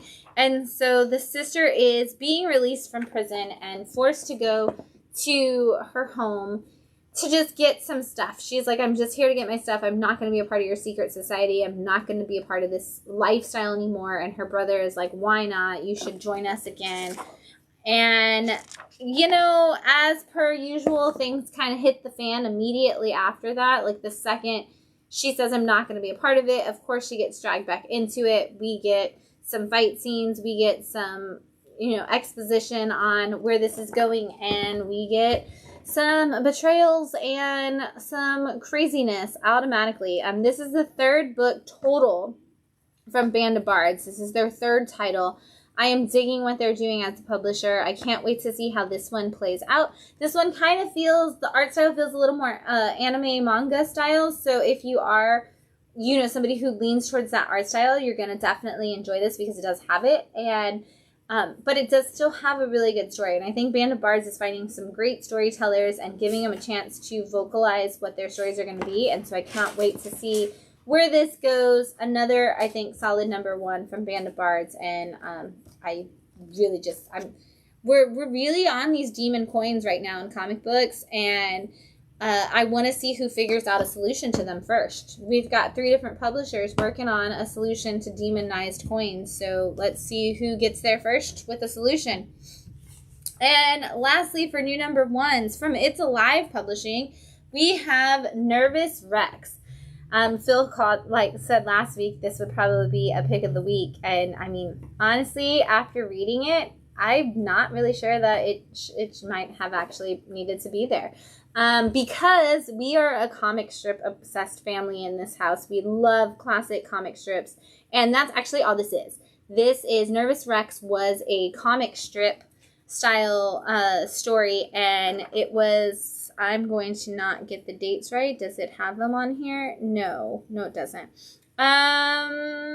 It was a 10-issue series from one of the creators of, like, one of the Disney people. But it was a 10-issue series that came out a while back. And it is being reprinted, but it is done in classic comic strip form. And it is the story of Rex, who is a T-Rex, but he's very small and very unassuming. And in this you get 2 issues in each of these. And so in the very first issue, his wife is like, I heard that you're supposed to be a thundering lizard and you're supposed to be a king. Like the T-Rex is, the Tyrannosaurus is the king of the world and you need to be the king. And he's like, I'm really not that kind of person. Like, I'm not an alpha male. I'm kind of just like, you know, I'm here to love you and support you. And isn't that better than being a dude who just yells and does things? And she's like, no, go out and don't come back until you're the king of the forest. So he ends up hiring somebody else to come in who has that bravado of I'm the best and I'm everything and act like the king of the household. And she hates it so much that she's like, where's my sweet husband? I love him so much. I don't need you to ever be anything else. And so it's kind of cute. And then the very next story, which is the second half of the book, is the story of how much he loves oatmeal. And they're like, that's not, he meets a snake, and the snake's like, what's going on? He's like, my wife's on a warpath because I told her that I love oatmeal. And he's like, I don't understand a Tyrannosaurus that loves oatmeal. Like, aren't T-Rexes supposed to be meat eaters? And he's like, well, see, here's the thing. And so you get the whole backstory of how he fell in love with oatmeal as a child and how it's comfortable and soft and squishy and just gives him all the warm fuzzies that he could need. And the snake's like, isn't that basically a description of you? And he's like, well, I guess it is. And he just has this beautiful moment where he realizes that he's not a fierce, ferocious T-Rex. He's just a bowl of oatmeal. And I love it so much. It's not for kids. Last week we were like, oh, I wonder if that's a new kids book. It's not. It's a comic strip style book, but it does have a couple of points where they say like bad words in it. So I wouldn't recommend, if you have a problem with foul language, I wouldn't recommend giving it to a kid. But if you're a fan of stuff like Haggard the Horrible and even Blondie, like any of those where the husband's constantly like messing up what he's trying to do, but he just wants to have a good heart and a good spirit at the end of the day, Nervous Rex is going to be a good one for that. I just wanted to hug him the whole time. I just wanted to tell him that I loved him and he was my favorite T-Rex ever. So, again, if you're a fan of classic comic strip kind of comics, pick up Nervous Rex. They're reprints of old books. You get 2 in each one. And it's definitely amazing and wonderful. So, check it out. I'm going to take a drink of this wine. I'm going to put it up here for you to see before I drop into Picks of the Week. This is the Mark West wine. It's a Pinot Noir. Again, it's black cherry, strawberry, and plum flavors. It says it's medium in body and pairs well with grilled salmon and roasted pork tenderloin, which I really wish I had some salmon to pair with this right now. But their whole thing is that they wanted to create one amazing Pinot Noir from their winery, and I definitely think they've been working on this since 1978, and you're on the right track, Mark West. This is a great flavor. So, yummy. Okay, Picks of the Week. Let's see. Picks of the Week. We are going to start here.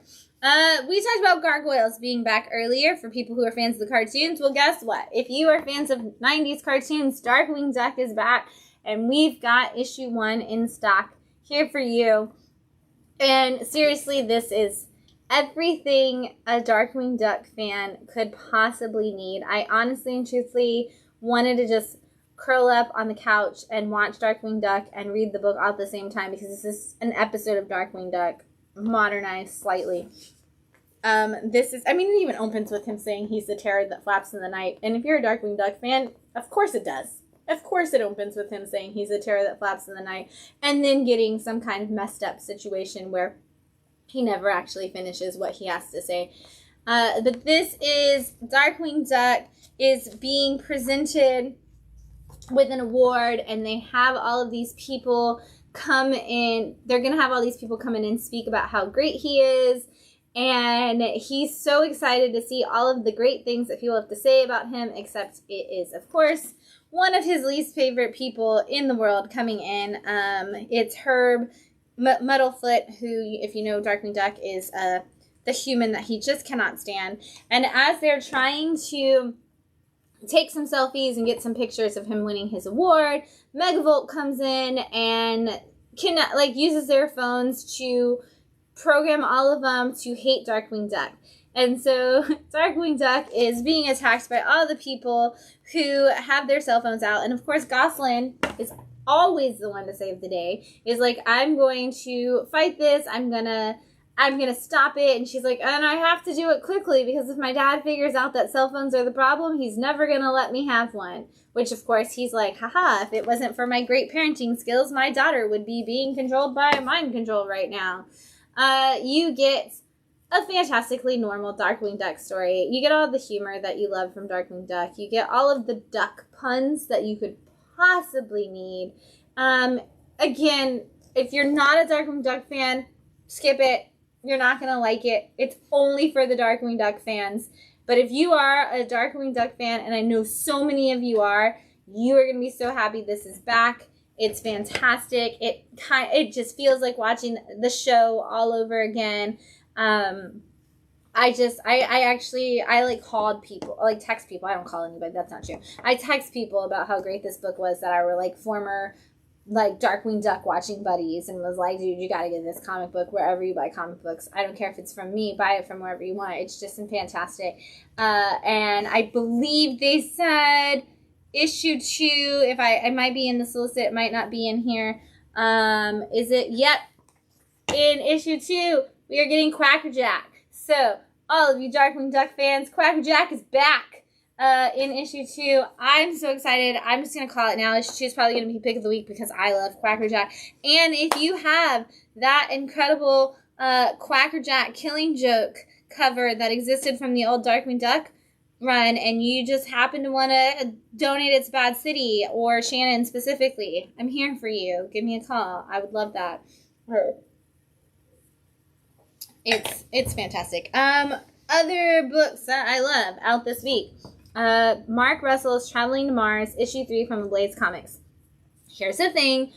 I'm completely biased. Mark Russell is almost always going to make it in a pick of the week in some capacity because I think Mark Russell is one of the top 5 best comic book writers on the shelf right now. And once again, he is proving that over and over again. And this is no exception with Traveling to Mars. This is the story of a man who has cancer and is dying and is told, you have nothing left to live for, so why not be the first person to colonize Mars? If you get up to Mars before anybody else and you plant our flag, we're going to own Mars. But not by the American government, by a corporation who wants to own Mars so that they can profit off of the whole thing. So this man, who feels like he has nothing going for him, has decided, sure, why not? If I die on Mars. What's the difference between Mars and Earth? And this is his kind of adventure as he goes along. He's got 2 robots to keep him company along the way. And what makes this issue specifically a pick of the week is the Mark Russell of it all, in that he talks about in this one that they specifically assign a doctor who talks to him once every couple of days from down on Earth, and the whole thing is to talk to him about his mental health, because physical health is important, but if his mental health doesn't sustain it, they say a lot of people don't make it in space because of their mental health, and he's by himself on the space station with just these 2 robots, so they feel like they need to help him out with his mental health. And the whole thing is they talk about the value of laughter and how much laughter has been scientifically proven to save our lives, and how much it can completely change your day if you just find one thing to laugh about, and how important laughter is. And what I love about it is they gave him all these comedy movies to watch and tell him, you got to keep your laughter up. You got to find something to be happy about. You got to take that moment. And he's only with robots. So the robots have never been programmed to laugh, and they've never actually heard the sound of laughter. So these robots who are trying to be his friends and to keep him sane are actually trying to mimic the idea of laughter with him. And it's just the most beautiful thing. And yet also kind of the creepy thing. And he even says the same thing. He's like, it's amazing to see these robots develop this friendship and try to be who I need them to be. But it's so strange at the same time because they can never do that. And just the conversation that is had around all of that in this book is just so beautiful. And I really think that Mark Russell sits around in his office while he's making these comic books and is like, what is laughter? And how does it impact my day? And sees an article about the study of laughter or something and is like, I wonder how that would play out if I was the only person left in the world with a robot. Would I be able to make a friend? Would I be able to maintain my sanity? Would this actually work? I just feel like he sits around philosophically pondering all things at all times and then puts them into the most weird scenarios in comic books. It's so good. It is a fantastic story. And at the same time, the other conversation that's going on is he's asking the scientist, they're like, oh, you're going to be immortalized. You're going to be the most famous person on Earth. And he's like, do you think that I'll be remembered forever? And they're like, no. The psychologist is like, no, you're not. But you don't want that? You really don't want immortality. Immortality is a slippery slope, and the concept of it drives people crazy, and the idea of it isn't real. And you get this whole conversation at the same time about that, and what's the way that you could be immortal? And it's there's really only one way to be immortal, and it's to end up in a museum.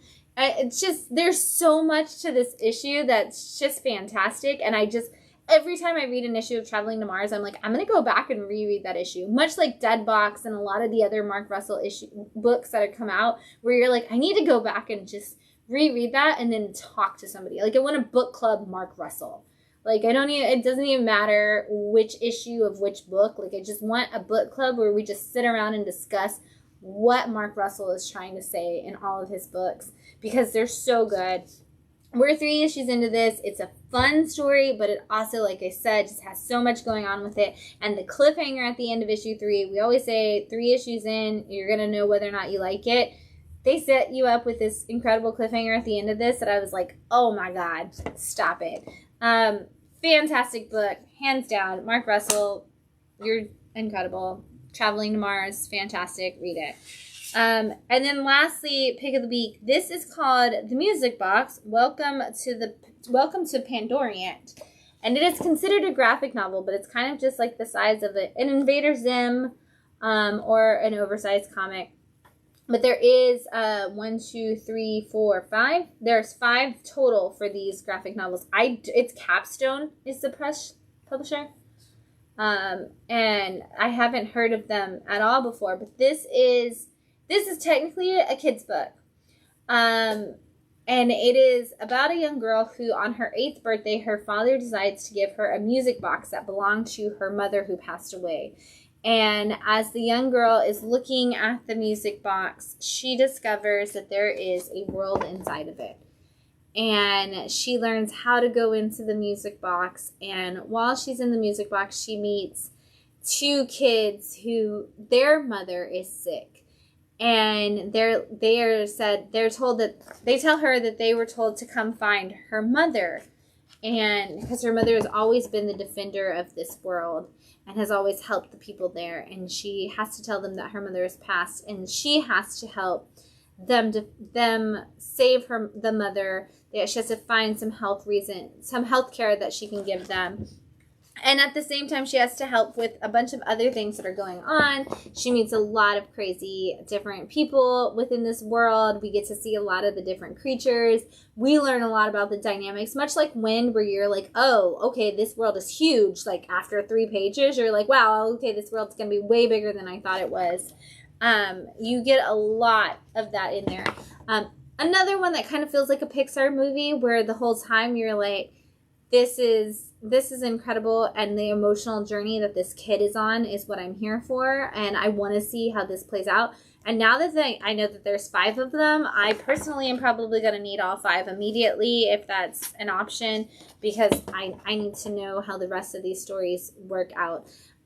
Actually, though, the reason that it's fun, it's beautiful, feels and looks like a Pixar movie, but the reason that this actually made it into my picks of the week is because they did exactly what you should do when making a book for kids. 1, there is a glossary at the back of the book to ensure that all words that kids can use as vocabulary words are defined for the children in the back of the book, including like abdominal.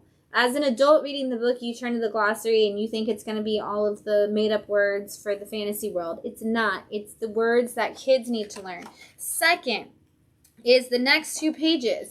They give you the questions to think about, the way to actually have the conversation about the book.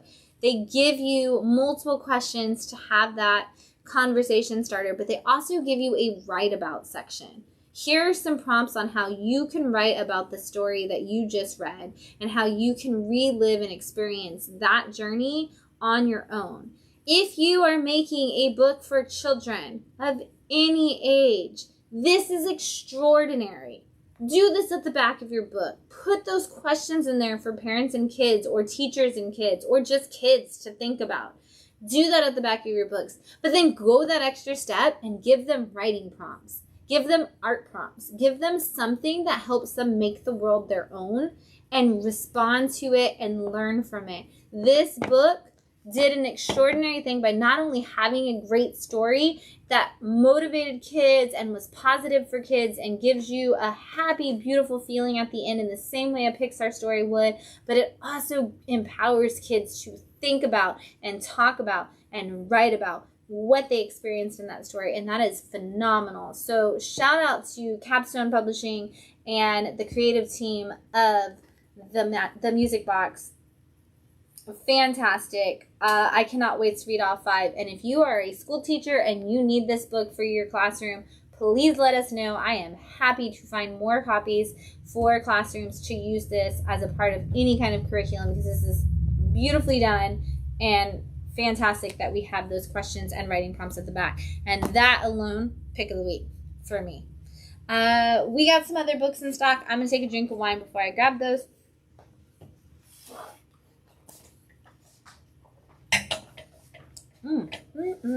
Always so good. All right. Books in stock this week. There are lots of them. We have from Boom Studios, Mighty Morphin Power Rangers TMNT #2. Look at this shredder homaging the Hulk Wolverine cover. It was a Hulk cover, right? That Wolverine was on. Hulk 340. Thank you. Yes, I love it. It's fantastic. I'm like, I don't even collect Hulk or Wolverine, but I kind of want to collect the shredder cover.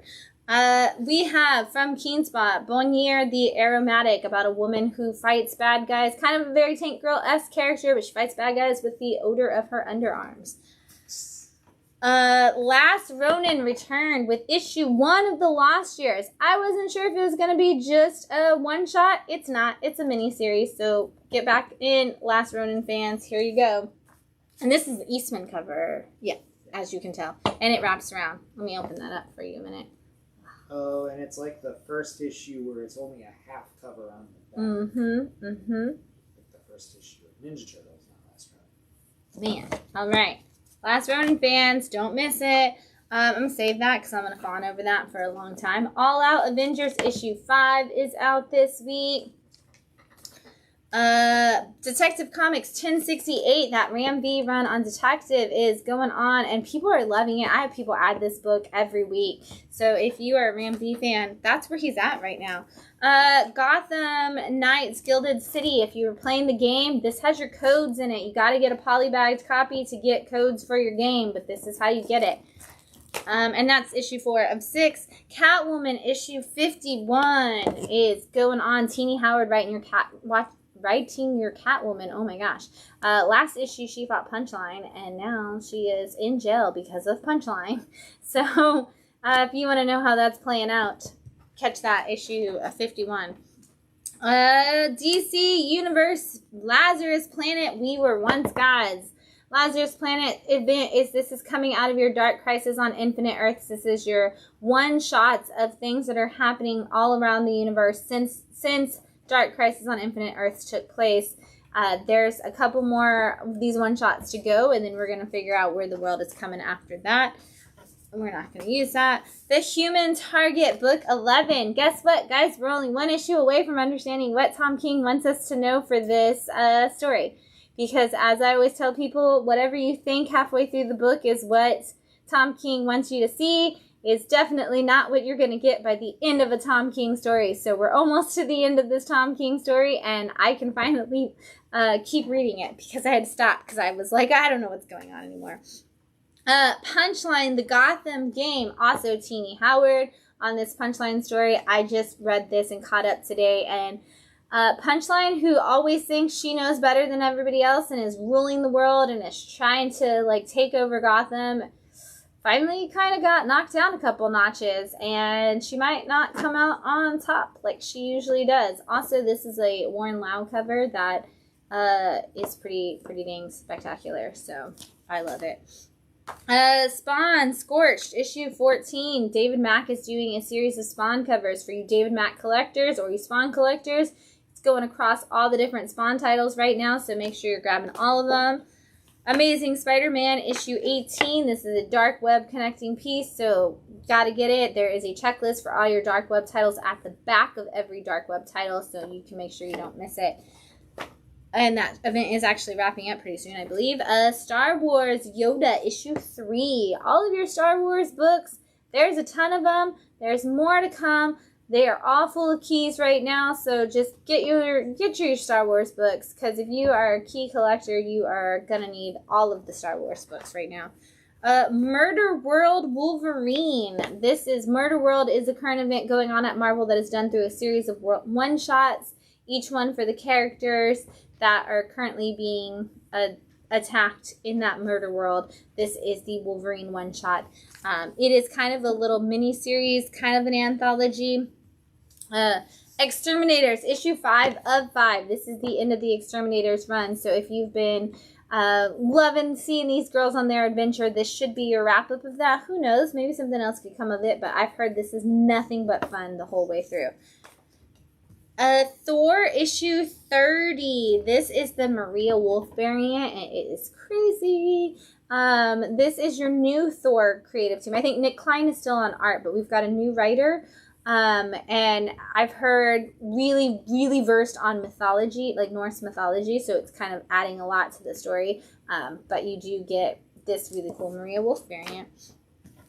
From DC Sandman universe, you have Dead Boy Detectives, and it is another one of those Sandman like tie-in stories that you can kind of read if you've never read Sandman and still be okay. Get your own standalone story, but also like a great expansion on your Sandman universe.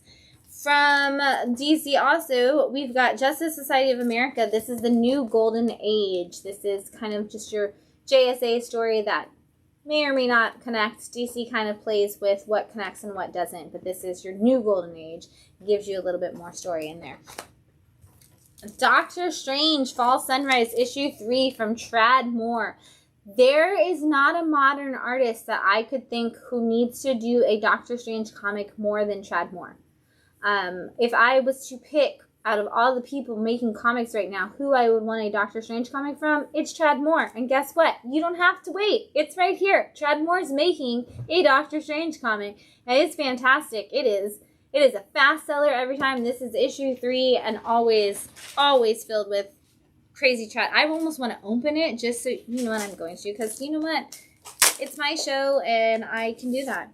So if you need to see why you should be reading a comic of Doctor Strange from Trad Moore, there you go. Crazy art. It's like going back to the beginning of Doctor Strange level, like weirdness and craziness. Trad Moore is just nailing it on these crazy designs, and yeah, you absolutely, oh my god. Like, this, like, looks like you just reprinted old pages of Doctor Strange. What'd you say? The Stranko stuff? Yes, absolutely. Oh, my God. It's fantastic. Trad Moore, you were made to make a Doctor Strange comic, and I'm so glad you are. Keep it up, my dude. Tim Drake Robin issue 5 is out this week.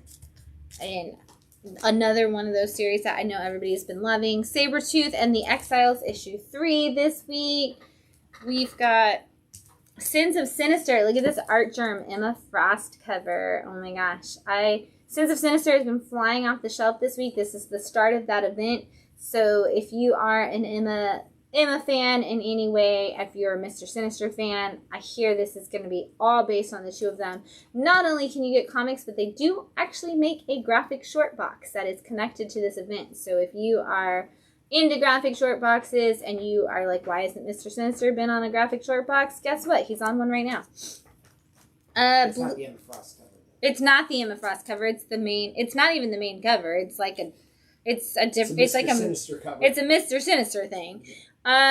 Blue Beetle Graduation Day issue 3 of 6. If you are a collector of things, this is the first appearance of Green Beetle. So you might need this.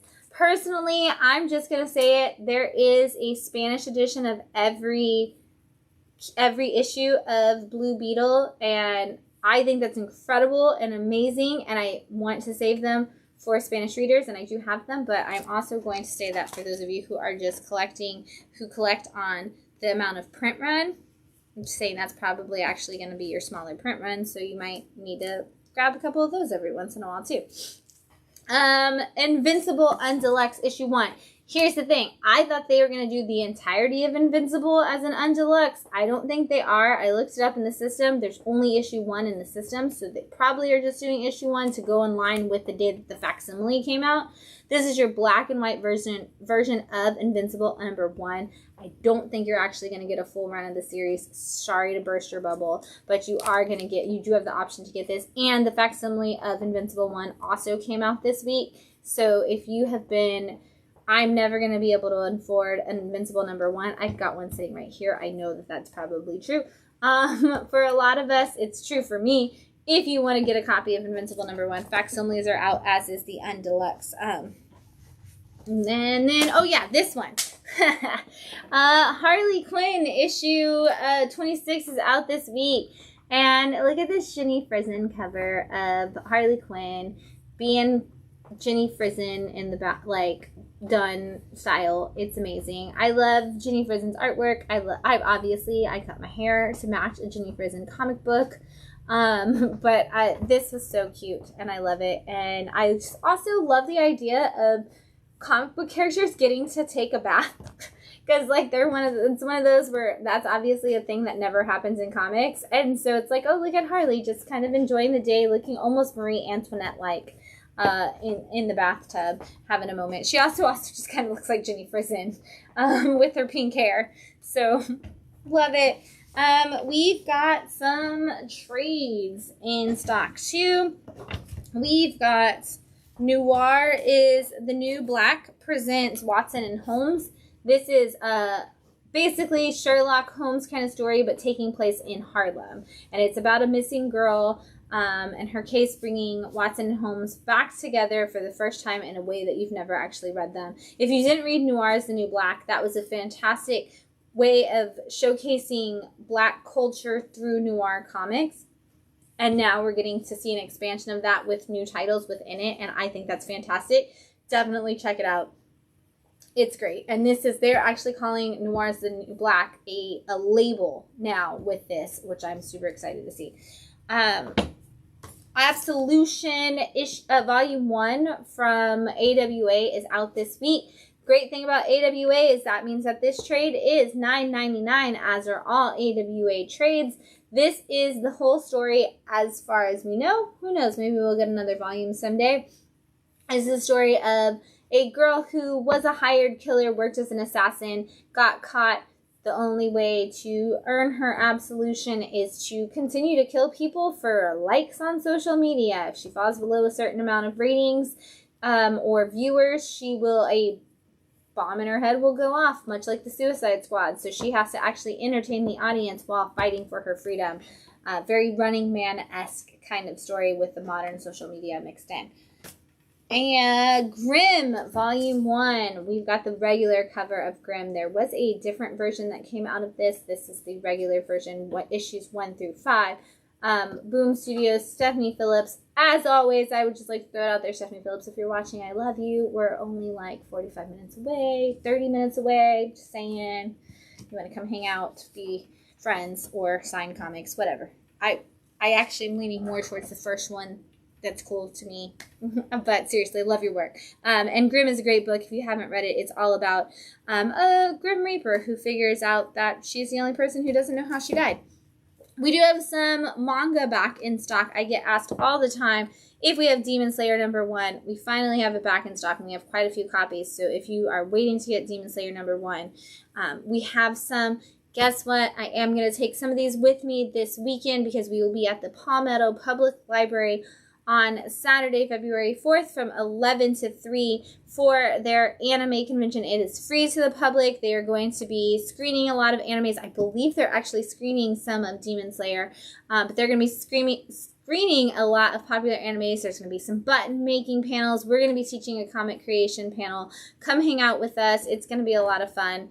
And Demon Slayer #1 back in stock. And speaking of things in stock, I almost want to call Matt up here and make him talk about this because we have Junji Ito's Dissolving Classroom in stock, as well as a Junji Ito coloring book and a couple other of his books in stock right now. The cat one, I don't remember what it's called. But we get asked all the time for Junji Ito. We order it, and then immediately it sells out. So for a hot second, I have Dissolving Classroom in stock. If you've never read this, it's a series of stories about a brother and sister who one made a deal with the devil and the other eats brains, essentially. And it's their adventures as they go through the world, and it's creepy and apparently mind-scarring for a lot of people. But also very crazy. We don't bring a lot of our manga up here, but there is a manga section at Bat City, and we are always happy to special order manga that is not in stock if we can, or stock some of your favorite manga. So if you have a favorite manga that you wish was in stock on the shelves at Bat City, you can always shoot us a message, and if we can get it, we will get it to carry. I have to pull up what is coming out this week really fast. Thankfully, that is the only thing that I apparently ever search on my phone because it always comes up automatically when I start typing. So we've got, I'm going to change this to my list view. Out this week, I'm going to try to find King Spawn 19 out this week, Radiant Black 21, The Dark Web, see I told you it was coming to an end soon, the finale is out this week, Scarlet Witch number 2 is out this week, we've got The Flash, The 1 Minute War, the special is out this week, a lot of people have been picking up The Flash, so I thought I'd throw it out there. Rogue Sun issue 10 is out. Silver Surfer is launching a new title with Ghostlight issue 1 out this week. Briar issue 3 is out this week. Bloodline, the new Daughter of Blade story is out this week. New Demon Wars is out this week. The new Star Wars, Son of Staros is out this week. Minor Threats issue 4. The Approach issue 4. If you bought The Approach issue 3 and you had one of the copies that had the same page in there multiple times, they did send out reprints of The Approach issue 3 in case somebody did have that problem. So if you bought a copy, check your pages. If you have the same pages repeated multiple times, I do have replacements, so please come see me. Quick Stops issue 4 is out for my Jay and Silent Bob fans. Star Trek issue 4, Death Dealer issue 9, Blood Tree number 1. Ooh, I wonder, I don't even know what that is. I'm looking at a list. Where Monsters Lie number 1, Flawed number 5, Black Tape number 1, Children of the Black Sun number 2. I'm so excited. Almighty number 1, Gargoyles Facsimile is coming out. The Frazetta Dawn Attack number 2 is out this week. Tales from Nottingham number 1. So for those of you Nottingham fans, this is your continuation. Sarah Lone number 4 is out this week. Matt just missed that. We'll have to repeat that. Ancient Enemies number 2 from the Frank Miller imprint is out. Sarah Lone 4 is out this week. Just said I would throw that out there again when you got out. Breath of Shadows issue 1. Nobody's Girls issue 3. Finally, I've been waiting to see what happens in that final issue. Purple Oblivion issue 3 and Firstborns issue 2 out this week. Red Winter Fallout number 2 from Scout. Archie's Valentine Spectacular is out this week. Bone Check issue 2, really excited to see where that goes as well. That is some manga. Cool. There are a lot of books out this week. I cannot wait. That is not Facebook. I'm not going to see any of you while I click on that. I am excited to see all of the books that are coming out this week. It's going to be great.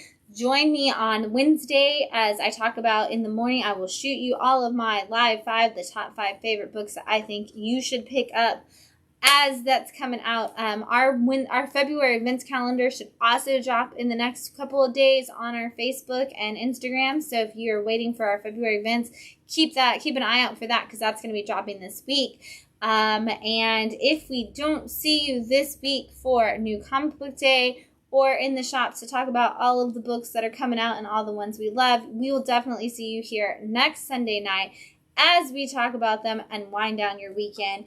Who knows what we'll be drinking? I am drinking Mark West tonight. It's a Pinot Noir. We'll see what we got next week. Happy Sunday, and most importantly, happy reading. We'll see you soon, guys. Thank you.